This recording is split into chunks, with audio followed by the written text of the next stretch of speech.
Military में काम करने वाला क्षेत्र है।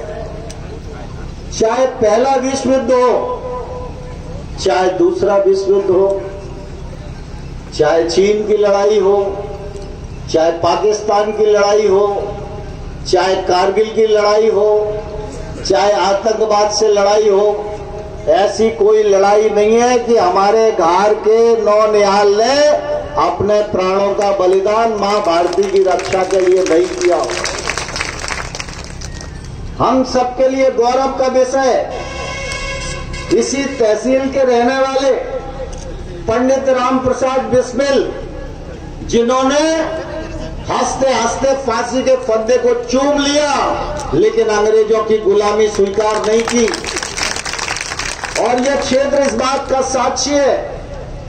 मुगल आए, अंग्रेज आए, हमारे क्षेत्र के लोगों ने किसी की अधीनता स्वीकार नहीं की, हर एक से संघर्ष किया। इसीलिए बागपन खड़ा हुआ।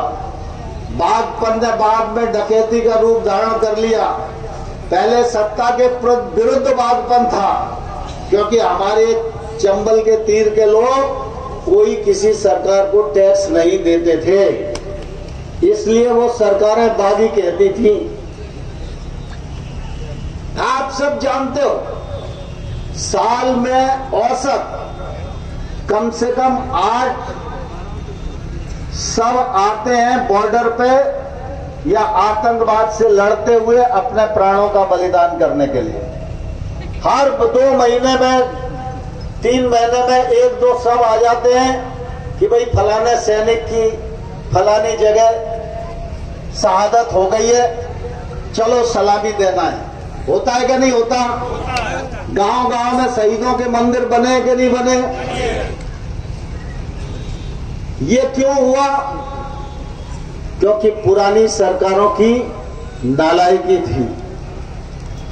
आतंकवादी आते थे, कश्मीर में तिरंगे झंडे को रौंद कर वीडियो बनाते थे। आतंकवादी आते थे, हमारे सैनिकों के सिर काट लेते थे, फिर लात से सरों को फुटबॉल से खेलते थे, फिर वीडियो जारी करते थे। कांग्रेस की सरकार हाथ पे हाथ रखे बैठी रहती थी।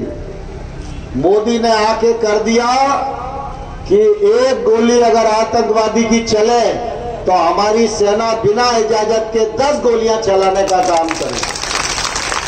तो आज आतंकवादी धाराशायी हो गए। पाकिस्तान ने सर उठाया तो पाकिस्तान के भीतर 250 किलोमीटर धंस के अपने सैनिकों की मौत का बदला लेने का काम किया। तो ये मोदी के आदेश पर हुआ। इसमें मोदी जी ने कोई बुरा किया क्या? ये कांग्रेस को बुरा लगता है। वो सर्जिकल स्ट्राइक का प्रमाण मांग रहे हैं, वो आतंकवादियों का समर्थन कर रहे हैं। तिरंगा कश्मीर में नहीं फहरता था 2014 तक। मोदी जी ने आतंकवादियों को अकल ठिकाने लाके आज कश्मीर में भी तिरंगा फहर रहा है और चंद्रमा पर भी तिरंगा झंडा गाड़ने का काम किया है। इन मुद्दों के आधार पर मतदान होना है। हम सब धर्म को मानने वाले लोग हैं।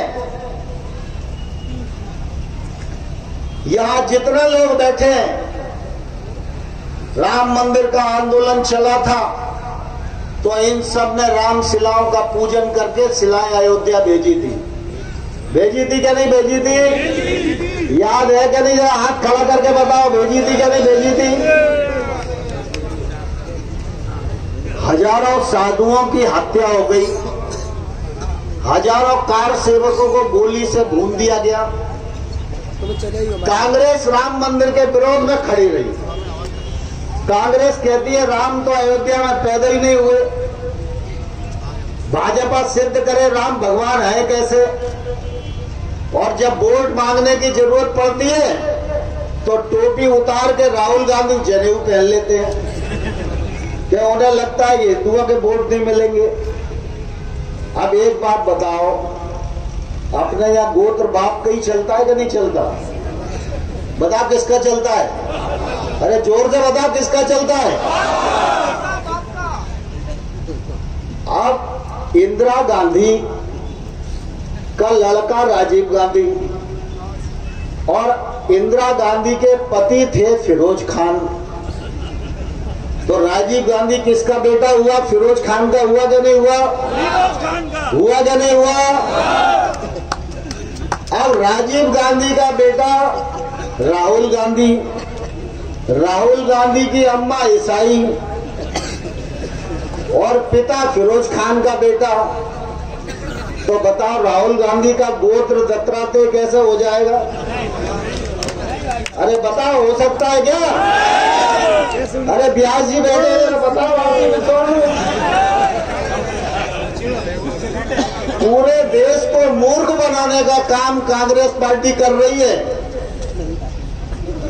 और जब भगवान राम की बात आती थी तो लोग क्या कहते थे कि चुनाव आता है, भाजपा को राम याद आ जाते हैं।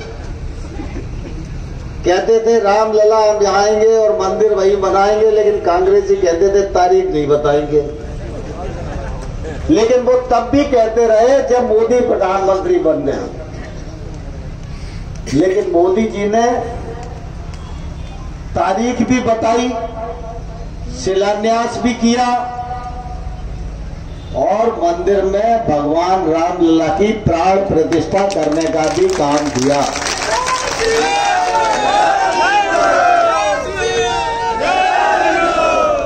अपने क्षेत्र सीजन में जैसे ही फुर्सत हो जाती है, भागवत शुरू हो जाते हैं, शादी ब्याह शुरू हो जाते हैं, राम कथाएं शुरू हो जाती हैं। तो अपन लोग निमंत्रण देते हैं कि नहीं देते? भैया भागवत है, भंडारा है, आप आना। तो जो निमंत्रण देने आपके पास आता है उसका आदर करते हो कि तिरस्कार करते हो? अरे जोर से बताओ, आदर करते हो कि तिरस्कार करते हो? अगर राम मंदिर की प्राण प्रतिष्ठा का न्योता ट्रस्ट के लोगों ने कांग्रेस पार्टी के नेता मैडम सोनिया गांधी को दिया, राहुल गांधी को दिया, तो उनको निमंत्रण का आदर करना चाहिए था कि तिरस्कार करना चाहिए था? लेकिन आदर नहीं किया। भगवान राम की प्राण प्रतिष्ठा के कार्यक्रम का निमंत्रण ठुकरा कर भगवान राम के प्रति ये ऐसा पाप किया है कि कांग्रेस को पूरे हिंदुस्तान में कोई नहीं बचा सकता। इसलिए मैं आप सब लोगों को कहना चाहता हूं, सड़कें फड़कें तो बनती ही रहेंगी। जब तक नरेंद्र सिंह तोमर है और राकेश सिंह जी हैं तब तक आपको चिंता करने की जरूरत नहीं है। लेकिन धर्म को बचाओ और देश को बचाओ। तो धर्म को बचाना है तो क्या करना पड़ेगा? अरे जोर से बोलो, धर्म को बचाना है तो क्या करना पड़ेगा? और देश को बचाना है तो क्या करना पड़ेगा? तो नाते रिश्तेदारी तो आड़े नहीं आएगी, जात बिरादरी तो आड़े नहीं आएगी, क्षेत्रवाद तो आड़े नहीं आएगा। सब लोग धर्म और देश के लिए वोट करेंगे, पक्का करेंगे। तो शिवमंगल सिंह को जिताने के लिए आशीर्वाद देंगे। तो कौन कौन आशीर्वाद देने को तैयार है बताओ?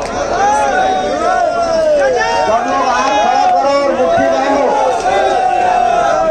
मुट्ठी बांधो। ये पंजे ने तो देश को बर्बाद कर दिया है। भारत माता की, भारत माता की, भारत माता की। लोचनदास महाराज की, बालकनाथ महाराज की, ऋषि महाराज की, नागाजी धाम की, माखनदास बाबा की।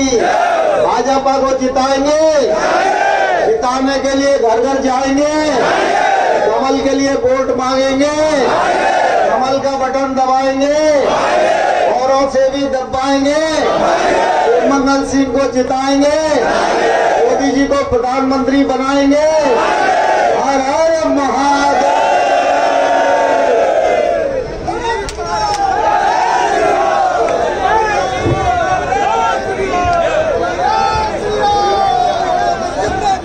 अभी सभी लोग, अभी आपके सामने